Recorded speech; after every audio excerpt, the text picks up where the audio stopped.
भारत में भगवान शिव के अनेकों ऐसे मंदिर हैं जिनके बारे में जानकर कभी कभी श्रद्धालु भी हैरान रह जाते हैं और जिस पर यकीन कर पाना उनके लिए भी मुश्किल हो जाता है। और सावन के माह के दौरान भगवान शिव की विशेष अनुकंपा प्राप्त करने के लिए भक्त पूरी श्रद्धा से भगवान शिव की पूजा करते हैं और उनके मंदिर दर्शन के लिए जाते हैं।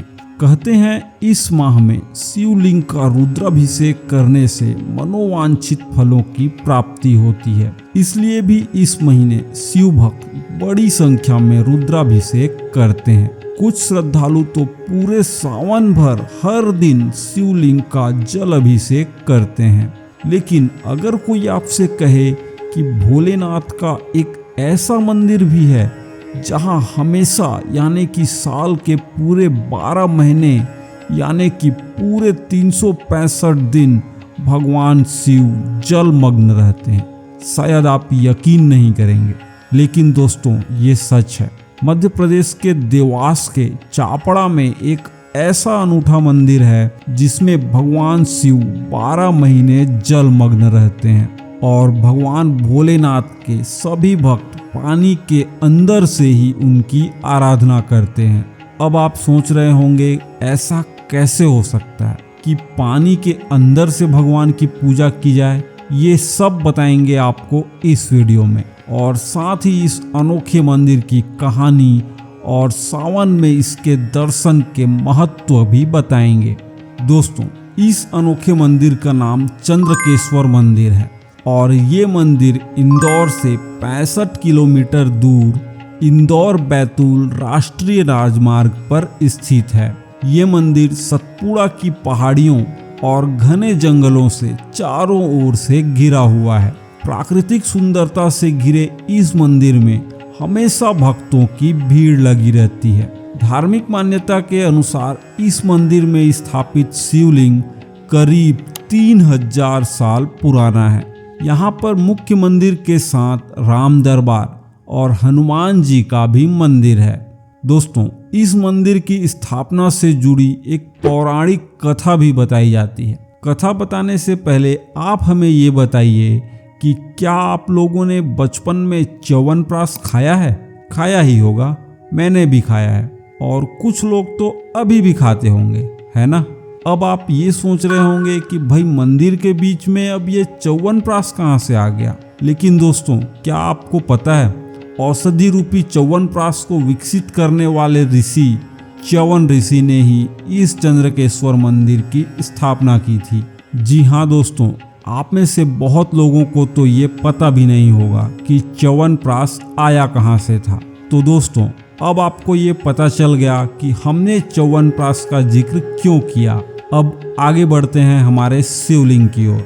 दोस्तों, आपको पता है यहाँ शिवलिंग के अभिषेक के लिए माता नर्मदा स्वयं प्रकट हुई थी।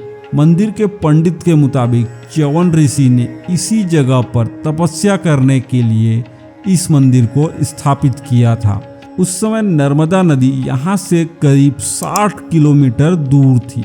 च्यवन ऋषि को नहाने के लिए रोजाना इतना लंबा सफर तय करना पड़ता था और वे रोज इतना लंबा सफर तय करके यमुना में स्नान करने जाते थे। उनकी लगन देखकर माता नर्मदा बेहद प्रसन्न हुई और ऋषि को दर्शन देते हुए माता नर्मदा ने कहा कि अब आपको स्नान के लिए इतना दूर नहीं आना पड़ेगा, मैं स्वयं ही आपके मंदिर में आ रही हूँ। और दोस्तों, अगली ही सुबह वहाँ जलधारा फूट पड़ी। माता नर्मदा उसी जगह पहुँच गईं जहाँ पर ये मंदिर है। बताया जाता है कि च्यवन ऋषि के बाद और भी कई ऋषियों ने यहाँ तप किया और इन ऋषियों में सप्त ऋषि भी शामिल हैं। दोस्तों, इस तीर्थ स्थली का उल्लेख भगवत पुराण में भी मिलता है और शायद ही कहीं आपको ऐसा मंदिर देखने को मिले जहाँ भक्तों को पानी के अंदर उतर कर ही भगवान शिव की आराधना करनी होती है। इस मंदिर के समीप ही चंद्रकेश्वर नदी भी बहती है और इस मंदिर के पास एक झरना भी है। जिसमें स्नान कर लोग भगवान की पूजा अर्चना करते हैं। यहाँ आपको 4 गुफाएं भी देखने को मिलती हैं। इन गुफाओं के बारे में बताया जाता है कि ये गुफाएं करीब 500 साल पुरानी हैं। साथ ही यहाँ पर मुख्य मंदिर से लगा हुआ एक घना वट वृक्ष भी है और इसके पास से ही चंद्रकेश्वर नदी गुजरती है। दोस्तों, ऐसा माना जाता है कि माता नर्मदा ने यहाँ शिवलिंग का प्रथम बार अभिषेक किया था। तभी से यहाँ एक वट वृक्ष से जलधारा निकलती रहती है, जिससे शिवलिंग हमेशा ही जलमग्न रहता है और भक्तों को शिवलिंग की पूजा करने के लिए जल में ही उतरकर पूजा संपन्न करनी होती है। दोस्तों, इस मंदिर में सावन माह में विशेष पूजा की जाती है। सावन में शिव का रुद्राभिषेक किया जाता है। वैसे तो साल भर यहाँ दर्शनार्थी आते रहते हैं, लेकिन सावन में श्रद्धालुओं की संख्या काफी ज्यादा बढ़ जाती है। सावन के दिनों में दूर दूर से लोग यहाँ आकर नर्मदा कुंड में स्नान करके जलमग्न शिवलिंग के दर्शन करते हैं और अपनी अपनी श्रद्धा अनुसार पूजा अर्चना करते हैं। दोस्तों, च्यवन ऋषि के जाने के बाद यहाँ उनके नाम पर एक कुंड भी बना हुआ है। कहा जाता है कि इस कुंड में स्नान करने से सारे पापों से मुक्ति मिल जाती है। दोस्तों, यहाँ सिर्फ मंदिर ही नहीं बल्कि इसके आसपास बहुत सारे दर्शनीय और ऐतिहासिक स्थल हैं तथा इस मंदिर के समीप ही एक प्रतिहारकालीन प्रतिमा है, जिसे एक पत्थर पर उकेरा गया है, जो कि एक अत्यंत दुर्लभ प्रतिमा है।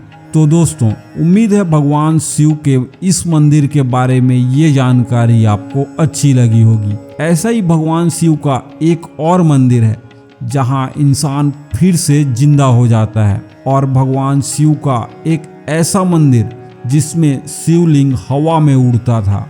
साथ ही शिवलिंग पर जल कैसे चढ़ाएं जिससे हमें पूजा का फल शुभ और जल्दी मिले, इन सब पर भी हमने वीडियो बनाई हुई है। इन वीडियोस का लिंक भी आपको डिस्क्रिप्शन में मिल जाएगा।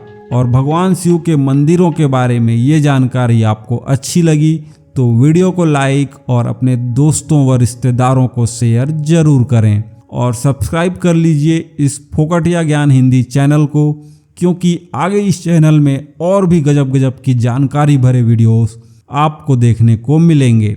उम्मीद है आप लोग कर लोगे सब्सक्राइब। हम मिलते हैं आपसे अगले वीडियो में।